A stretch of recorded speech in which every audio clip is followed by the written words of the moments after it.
બનાસકાંઠા જિલ્લાના કાંકરેજ તાલુકાના રાનેર ગામે આગામી 23 ફેબ્રુઆરી 2025ના દિવસે સમગ્ર ગુજરાતમાંથી 211 દીકરીઓના લગ્ન માત્ર ₹1 લઈને થશે, જેના માટે કદમ સેવા સમિતિ ટ્રસ્ટ દ્વારા તડામાર તૈયારીઓ ચાલી રહી છે। જે પ્રસંગ યોજવા માટે મુખ્ય આયોજક કનુભા વી જાદવે તેમના 50 વીઘા જમીનમાં વાવેલો ઘઉંનો પાક ગાયોને ખવડાવી દીધો હતો, તેમજ એરંડાના પાકમાં કટર મરાવી દીધો હતો, જેને લઈને આ વિસ્તારની ગાયો પણ તૃપ્ત થઈ ગઈ હતી। જે ખેતરમાં ગાયો ચરાવી તેમાં ₹7.50 લાખના ઘઉં અને ₹10 લાખના એરંડાનો તૈયાર થાત લગ્નના મુખ્ય આયોજકે 25 વીઘા જમીનમાં વાવેતર કર્યું હતું। 1 વીઘામાંથી 10 બોરી ઘઉં નીકળે તો 25 વીઘામાંથી 250 બોરી થાય, જે એક બોરીમાં 5 મણ ઘઉં પ્રમાણે 1250 મણ ઘઉં પાકે। વર્તમાન સમયમાં એક મણના ભાવ ₹600 પ્રમાણે 7,50,000ના ઘઉં તૈયાર થાત।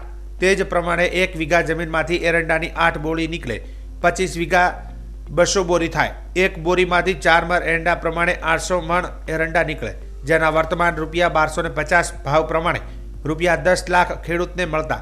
જો કે કનુભાઈએ 211 દીકરીઓના લગ્ન પ્રસંગે આ નુકસાન વેઠ્યું છે। આ બાબતને લઈને કનુભાઈ જાદવ પોતાને ખુશ નસીબ માની રહ્યા છે કે તેમને દીકરીઓ અને ગાયોની સેવા કરવાનો મોકો મળ્યો।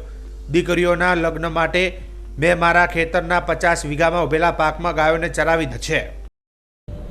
ઓકે, શું કહો છો જે પ્રકારે આ ગાયો ખેતરોમાં ગાયો ચરાવી છે? ગાયોમાં ખેતરોમાં ગાયો ચરાવવાનો કે આનંદથી જ ગાયો હું ચરાવું છું।